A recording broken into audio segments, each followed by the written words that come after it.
So I used to work with his sister, one of his twin sisters, at the credit union. So she came to our house and we were planning to go out that night to a bar in Wahiwa. I just said hi. Oh, hi, nice to meet you. And then we got ready. I think he left before we did. She runs over his curb with her car. Right, I wasn't in the car there, my sisters were. Because I didn't see the curve. So I felt like my car, the axle was like jittery, and then like something happened to my tire, and I knew it wasn't right. And so by the time we got to the bar, they told us what happened. So of course the whole time at the bar, she's like all sad. You know, she's like she can tell she's worried about something. I was kind of bummed that whole night because I was like, oh, I gotta pay for my new tire because they're so expensive. And so we got talking about her tire, so I actually went outside and put her spare on for her because the tire went flat, right? Justin he's actually an auto mechanic. He was so kind enough to fix my tire, put the spare on my tire. And I remember it was drizzling and I was like, oh no, he's gonna get wet. You know, she was pretty hot, you know, when I saw her. I didn't think anything of him. Just like, oh hi. I wasn't really looking for anybody at that time, so I was like, okay. I'm kind of shy when it comes to new people, new girls, whatever. So I wasn't gonna just try to pursue her real quick. At the end, when I was leaving, he actually walked me out to the car. He was like, oh, this guy is such a gentleman. Like, he walked me out to the car because I was by myself. And then while we were talking, he's like, oh, he works out. I worked out at 24s in Pearl City. He's like, oh, we should go work out together. And once I found out she worked out at the same gym I worked out at, it was on, you know, I had to find her. Eventually, we ended up meeting at the gym. I would soon find out that he would actually schedule it where he would stay at work for a little bit, wait until I got to the gym. I'd be at work, I'd just stay there doing nothing for like a couple hours till she got there. Sometimes, yeah, of course, I'll go there just for her, really. After our workout, we would just go to the parking garage in Pro City 24s, and sometimes we would just sit on the back of my car trunk and we would just talk story for like a couple hours, just non-stop, like getting to know each other, like his past, you know, my past, you know, about life and just work and whatever, family. And we would just talk. There wasn't like any silence. If there was, it wasn't uncomfortable silence. We can talk so well together that there really didn't have to have a topic. And I was like, oh, that's a pretty good guy. Like, I wouldn't mind hanging out with him more. And you know, so we just kept always working out together, talk story. I don't know, maybe like a good month, 2 months. We would do that quite often, and then yeah, so that's basically how we started to get to know each other. After all the time we spent together, of course, I started liking her a lot. I know she started liking me too, right? So I could see it in her eyes. Yeah.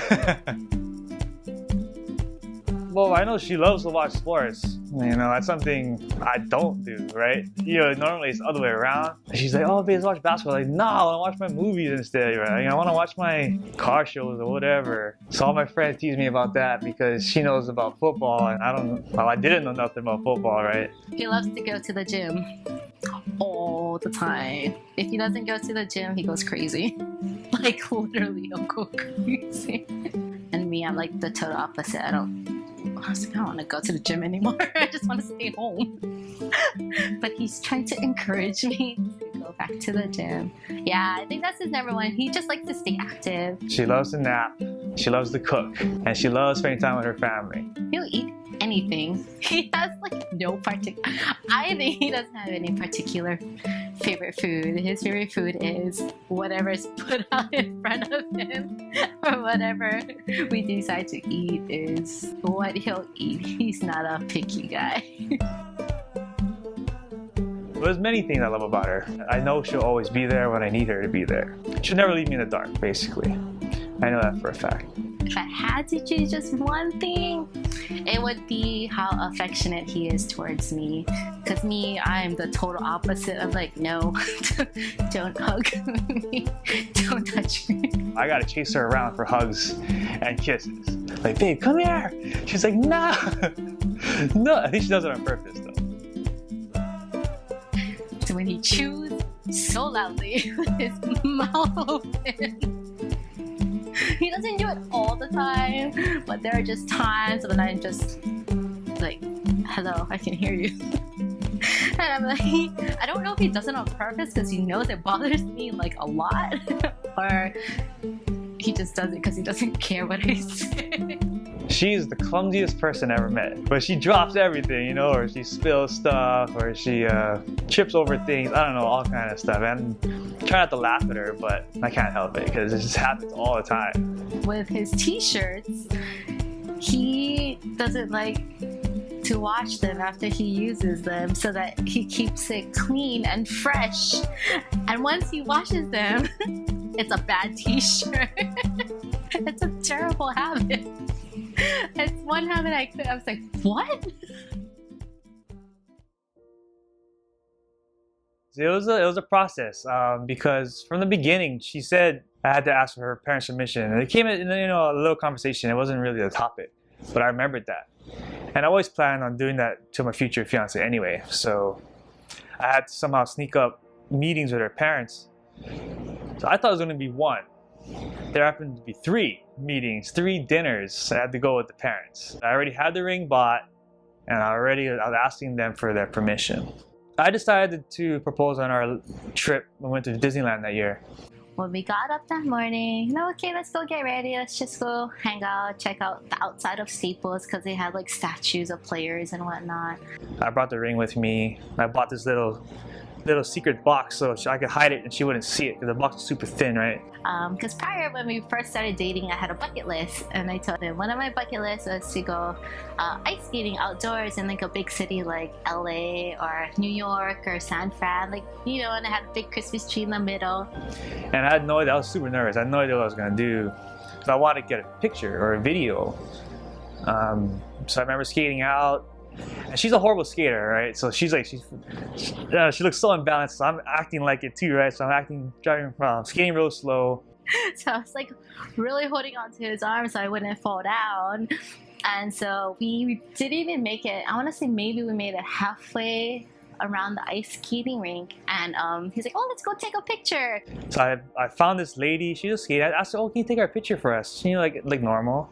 So like we were walking like to the center of the ice rink. I told her, take off your gloves, and she's like, why? You know, like she's like, he's like, just take it off. And I was like, okay. So like I was doing my own thing, not paying attention to what he was doing, and then like so basically I pulled the ring out and showed it to her, and that's when she started bawling. She's like, oh my god. She started crying. Oh my god. I was like, what's happening? I didn't say anything yet, right? She started crying. So I went down on my one knee, which I practiced that morning because I knew I would have skates on. I don't know if it was going to be hard or not. I honestly don't even remember what he said. I just knew he was proposing to me. I was about to cry. I felt it coming up, right? But I said, will you marry me? I said that, and she wasn't answering. She just kept crying, like looking all over, just crying. I remember, and so I just stood up. I said, is that yes? Is that yes? And she's like, yes, I love you so much. I remember she hugged me and I put her on her finger. And I said yes, and I was like, I started ugly crying. It was terrible. I was like, oh my god. Earlier that day, I FaceTimed with my family because they were back home. We're like, oh, Merry Christmas. And like, they didn't give any hints, nothing what was going on, you know. And so when it happened, I was like, oh my god. Like, of course, you know, gotta take the picture, send it to your family. But yeah, it was such a nice day. Really, what I'm really looking forward to is starting a family with her, because I know she's gonna be a very good mom. I hope I'll be a really good dad. You know, to have a family would be nice, and that's something I'm looking forward to, because it's good with me, just me and her. You know, we can do everything, but once there's gonna be kids involved, that's gonna complete the whole package. I think for me, it's just being able to spend the rest of my life with him, you know.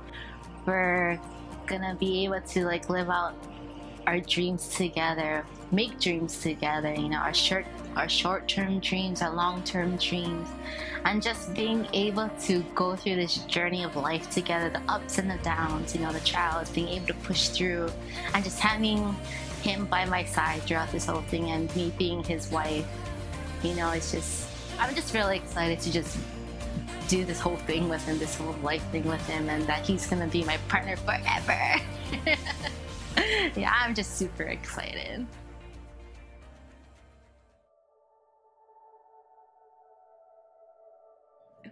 Hi, my love. So today's our wedding day, and by now we are Mr. and Mrs. Nakamura. Yay! But I just wanted to say how much I love you and how much I'm so happy to be your wife.